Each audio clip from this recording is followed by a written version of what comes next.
नमस्कार. मी भाऊ तोरसेकर. तुम्ही बघत आहात प्रतिपक्ष. मित्रांनो, गेले 4-5 दिवस मला काही करता आलं नाही. आणि त्याचं कारण असं आहे की मी बाहेरगावी होतो. अमरावती जिल्हा मराठी पत्रकार संघातर्फे मला जीवन गौरव पुरस्कार देण्यात आला. त्यासाठी अमरावतीला जावं लागलं.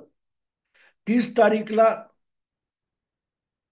नाशिकच्या एका शिक्षण संस्थेने, न्यू एज्युकेशन इन्स्टिट्यूट या संस्थेतर्फे मला जीवन गौरव पुरस्कार देण्यात आला. त्यासाठी अमरावती नाशिक असा प्रवास करताना थकून गेलो, आजारी पडलो. आणि त्यामुळे काहीही 5 दिवस काम करता आलं नाही. आणि त्यामुळे काही व्हिडिओ मी टाकू शकलो नाही. आज 31 जानेवारीला थोडी तब्येत सुधारली आहे. मुंबईत परत घरी परतलोय. लौटके बुद्धू घर को आहे म्हणतात तसं. त्यामुळे थोडी तब्येत सुधारली तर नव्याने परत सुरू करणं भाग असतं. मित्रांनो, या वयात मी 77 वर्ष वय आहे माझं. आणि मी इतका थकून जातो. फक्त अमरावती ते नाशिक त्या समृद्धी मार्गाने प्रवास करताना चांगली आधुनिक चांगली गाडी होती, तरीही मी दमून गेलो. मला कौतुक शरद पवारांचं त्यासाठी वाटतं. माझ्यापेक्षा पवारांचं वय 8-9 वर्ष अधिक आहे. आणि पवार साहेबांना जितक्या व्याधी आणि आजार आहेत, त्याच्या 10% पण माझी आजारपण वगैरे नाहीये. पण पवार साहेब या वयात सुद्धा जितकी धावपळ वगैरे करू शकतात, ती बघून हेवा वाटतो मित्र. खरंच हेवा वाटतो की आपण थकून जातो आणि हा आपल्यापेक्षाही व्याधीग्रस्त आणि वयाने मोठा माणूस असून दुपारी पुणे, संध्याकाळी कोल्हापूरला कार्यक्रम करतो आणि परत उद्या सकाळी उठून आणखीन कुठेतरी 200-300 किलोमीटर पुढच्या कुठच्या तरी ठिकाणी एखादा कार्यक्रम आयोजित करतो. मला खरंच कौतुक वाटतं पवारांच्या या धावपळीचं आणि इच्छाशक्तीचं. मला भयंकर कौतुक आहे. कारण थकवा किती भयंकर असतो या अनुभवातून मी जात असतो. आणि म्हणून परवा पुण्याहून बारामतीत कुठला कार्यक्रम होता. तो कार्यक्रम संपवून प्रकृती बरी नसताना सुद्धा पवार साहेब कोल्हापूरला गेले.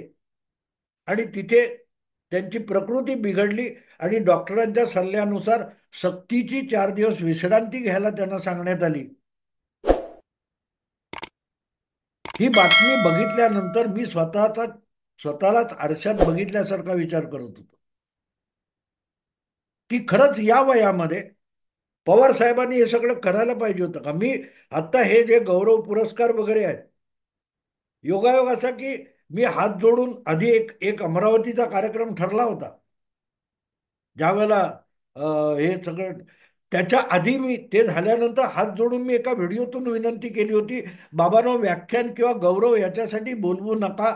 येण्या जाण्याची धावपळ, प्रवास याचा त्रास होतो, थकून जायला होतं. आणि मी जे एका जागी बसून बोलू शकतो त्यातही बाधा येते.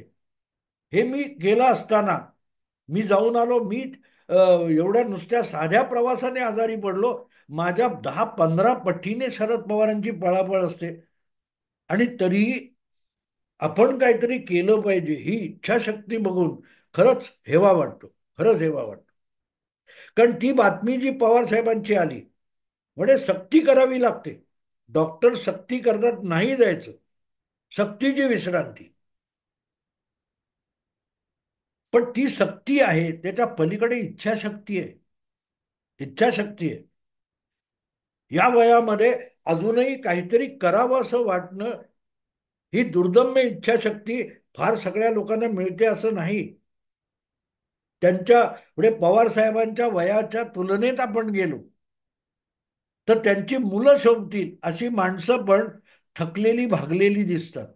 म्हणजे अजितदादांनी नंतर प्रतिक्रिया देताना सांगितलं की तो एकत्र होते, एका मंचावर होते बारामतीच्या कार्यक्रमामध्ये. पवार साहेब आणि अजितदादा एका मंचावर होते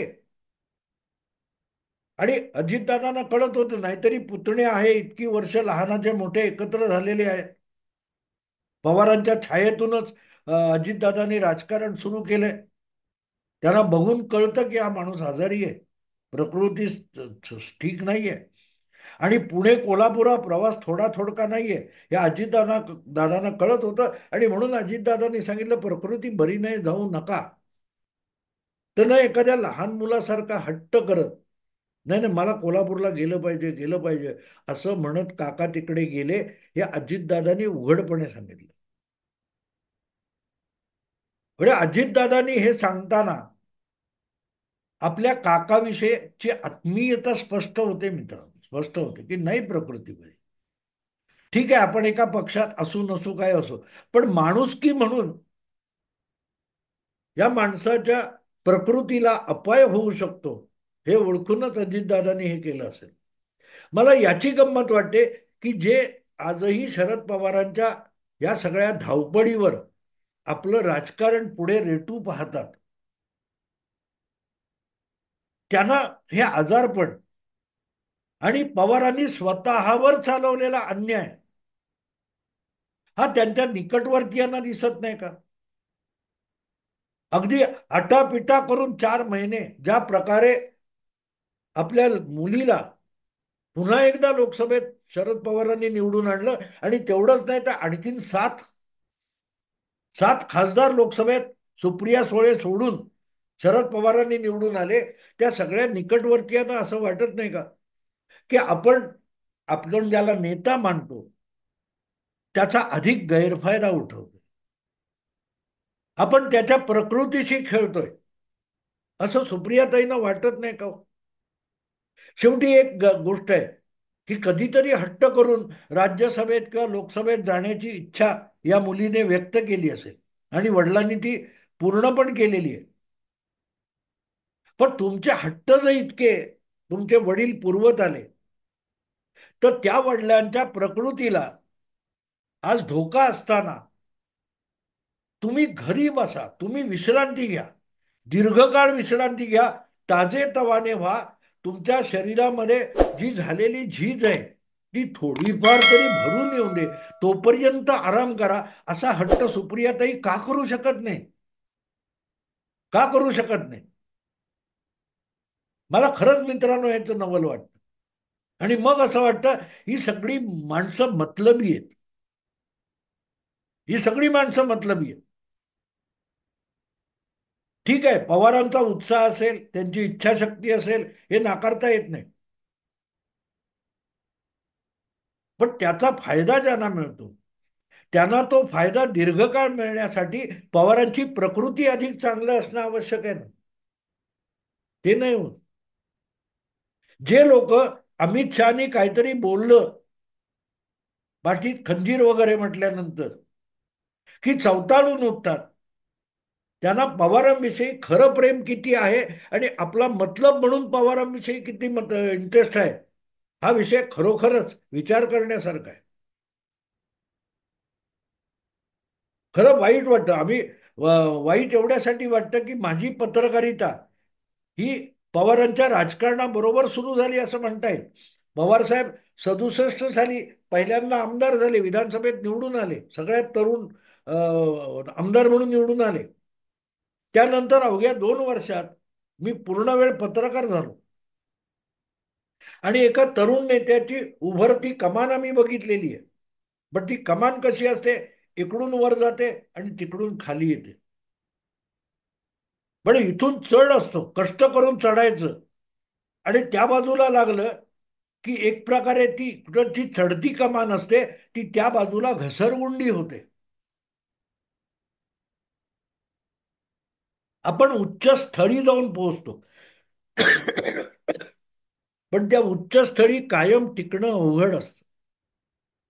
जरा इकडे तिकडे धक्का लागला तर जो आधीचा चढ असतो तोच उतार होतो, किंवा दुसऱ्या बाजूला सुद्धा उतारच असतो, कारण त्या उंचवट्यावर फार थोडी जागा असते. जरा इकडे तिकडे तोल गेला की फक्त घसरगुंडी असते. हा साधा निसर्गाचा नियम पवार साहेब का विसरून गेले, का विसरून गेले? या वयामध्ये आशीर्वाद देणं, सांगेन गोष्टी युक्तीच्या चार, असं सांगण्याचं वय आहे. मी परत परत इथे आठवण करून देतो,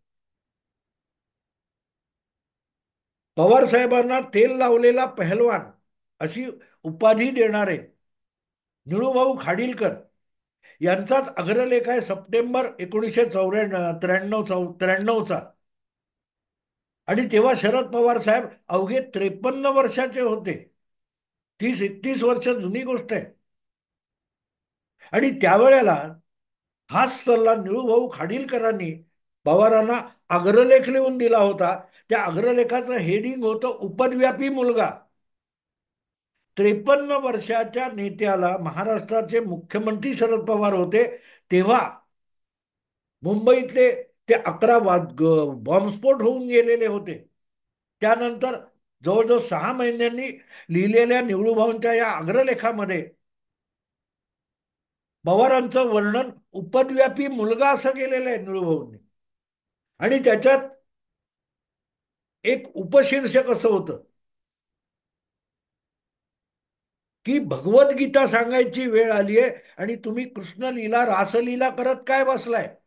शरद पवारांचं आजचं वर्तन बघितलं की निळूभाऊ हे 53 वर्षांच्या शरद पवारांना असं म्हणाले की 83 वर्षाच्या शरद पवारांना म्हणाले, असा प्रश्न पडतो. कारण आज निळूभाऊ हयात नाहीत आणि मी सांगतोय तो निळूभाऊंचा अग्रलेख हा सप्टेंबर 1993चा आहे. जवळजवळ 32 वर्ष जुना आहे. आणि तेव्हा शरद पवार हे अवघ्या 53 वर्षाचे होते. निवृत्तीचं वय सुद्धा 57 किंवा 60 असतं. त्यापेक्षाही लहान होते. पण तरीही तुमची जी मॅच्युरिटी आहे, राजकारणातलं प्रौढत्व आहे, हे लोकांना राजकारण शिकवण्यासाठी आहे. सांगेन गोष्टी युक्तीच्या चार, असं जे म्हणतात. श्रीकृष्ण महायुद्धामध्ये, कौरव पांडवांच्या युद्धामध्ये म्हणाला, मी 700 हाती घेणार नाही. पांडवांच्या बाजूने कृष्ण गेला आणि आपलं सैन्य सगळं त्यांनी कौरवांना देऊन टाकलं.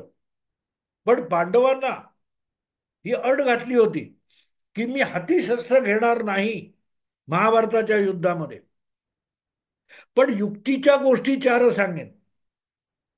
आणि त्यालाच निळूभाऊ खाडीलकर भगवद्गीता सांगण्याचं वय सांगतायत.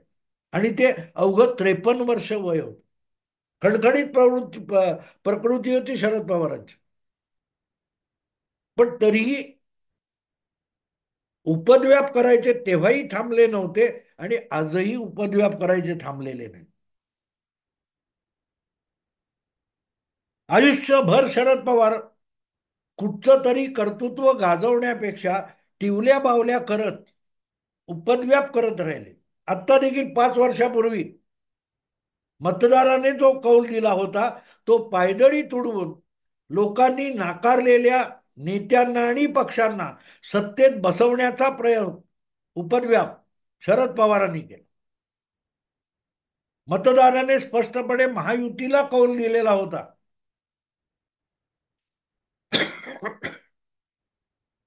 ती निवडणूक जिंकणाऱ्या देवेंद्र फडणवीसांना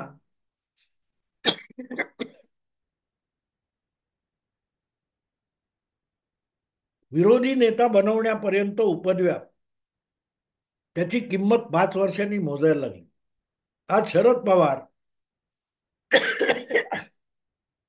अवघ्या 10 आमदारांचे नेते झालेले.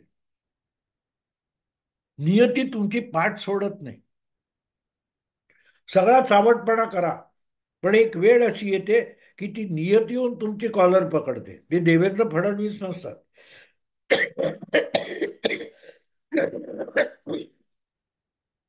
तुम्हाला हरवणारा देवेंद्र फडणवीस नसतो. आणि म्हणून मला तो निळूभाऊंचा अग्रलेख परत परत का आठवतो की पवारांकडे गुणवत्ता होती आणि आहे, पण तिचा चांगला वापर करण्यापेक्षा उपद्व्याप करण्यासाठी त्यांनी वापर केला. आणि म्हणून आयुष्याच्या या पटलावर आलेले असताना मिळवलं काय हा प्रश्न आहे. म्हणजे तुमच्या पुतण्याने तुम्हाला सांगावं की प्रकृती बरी नाही, कोल्हापूरला जाऊ नका. तिकडे जाऊन आजारी पडले, डॉक्टरांनी सक्ती केली विश्रांतीची. म्हणजे कोल्हापूरला जाणं हा सुद्धा उपद्व्यापच होता. यापेक्षा शरद पवार एका जागी शांत बसले. सुप्रियाताई असतील, जितेंद्र आव्हाड असतील, अमोल कोल्हे असतील, ही आज तुमची पुढची पिढी आहे. भले हिशोबात बघायला गेलात दुसरी नाही, कदाचित तिसरी पिढी आहे. पण त्यांनाही कामाला झुंपून त्यातून नवं नेतृत्व उभं करता येईल. कुठच्या प्रसंगाचा काय अर्थ लावायचा हे तुम्हाला सांगता येईल. सुप्रियाताई असो, अमोल कोल्हे असो, जितेंद्र आव्हाड असो, ही जी मुक्ताफळं उधळतात, त्यापेक्षा मोजकं कसं बोलावं आणि परिणामकारक कसं बोलावं, ज्याचा जनमानसावर परिणाम होईल, या युक्तीच्या चार गोष्टी तुम्ही तुमच्या सहकार्यांना सांगितल्यात, समजावल्यात आणि त्यांच्याकडून करून घेतल्यात, तर यापेक्षाही पक्ष अधिक मोठा होईल. पवारांनी सतत सगळीकडे जाहीर सभा घेत फिरण्याची गरज नाहीये. मी एवढ्यात म्हातारा होत नाही, हा गडी थांबायचा नाही. हे ठीक आहे, मीडियावाले तुम्हाला घोड्यावर बसवतील, चढवतील, हरभऱ्याच्या झाडावर चढवतील, पण व्यवहार तसा नाहीये, फिजिकल तशी परिस्थिती नाहीये. त्यामुळे ज्या शरीराने कायम निसर्गावर मात करून दाखवली, ते शरीर जेव्हा थकतं, तेव्हा तो निसर्ग तुमच्यावर घोडेस्वार होतो आणि आपण आपलं थकलेलं शरीर हे त्या निसर्गाचा घोडा बनतं आणि तो दामतो, तो त्याला ऐकावं लागतं आपल्याला. मला असं वाटतं की शरद पवारांचा आजार हा त्यांचा अडथळा नाहीये. त्यांची क्वालिटी आजपर्यंत गाठीशी जमलेला अनुभव आहे. आणि तो अनुभव चतुराईने वापरायचा म्हटला तर 10 शरद पवार निर्माण करणं त्यांना शक्य आहे. पण कधी कधी असं वाटतं की आपल्यानंतर दुसरा शरद पवार होताच कामा नये. आपल्यासारखा आपणच एकमेवा द्वितीय होण्याचा हव्यास धरून शरद पवार स्वतःच्या पिढीत किंवा स्वतःच्या परिवारात किंवा स्वतःच्या पक्षात दुसरा पवार निर्माण करायची प्रयत्न सुद्धा करत नाही. आणि तिथेच त्यांनी स्वतःचा पराभव करून घेतला. मला असं वाटतं की आजार पण ठीक आहे, वयानुसार येणार, मला आलंय तर त्यांना न येण्याचं काही कारण नाही. पण जे काय संचित आहे ते इतकं दांडगं आहे की त्याच्या त्या पायावर जर नवी पिढी उभी करता आली, सुप्रियाताई असतील किंवा कोल्हेकण जे असतील ते, तर त्यांच्या राष्ट्रवादी काँग्रेस पक्षाचा जो गट आहे त्याचा पक्ष व्हायला मदतच होऊ शकेल. मदत होऊ शकेल. पवारांनी त्या दृष्टीने प्रयत्न करावा. तुम्ही स्वतः तिकडे जायची गरज नाहीये. कुठेही कोल्हापूर असेल किंवा वर्धा असेल किंवा आणखी जळगाव असेल, पवारांनी जाण्याची गरज नाहीये.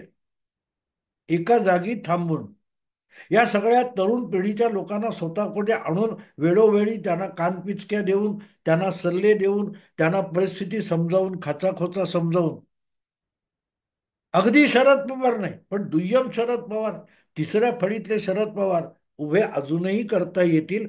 पण त्यासाठी आपली क्षमता ओळखता आली पाहिजे. आपली फिजिकल क्षमता नसेल तरी सांगेन गोष्टी युक्तीच्या चार ही क्षमता आहे. तिचा वापर केला तर मला असं वाटतं की आजारपणावर खरी मात करता येईल. ती मात राजकीय असेल. शरद पवारांच्या आजाराबद्दल एवढंच सांगायचं होतं, ते सांगून थांबतो. आवडलं लाईक करा, शेअर करा आणि प्रतिपक्षाला सबस्क्राईब करा. नमस्कार.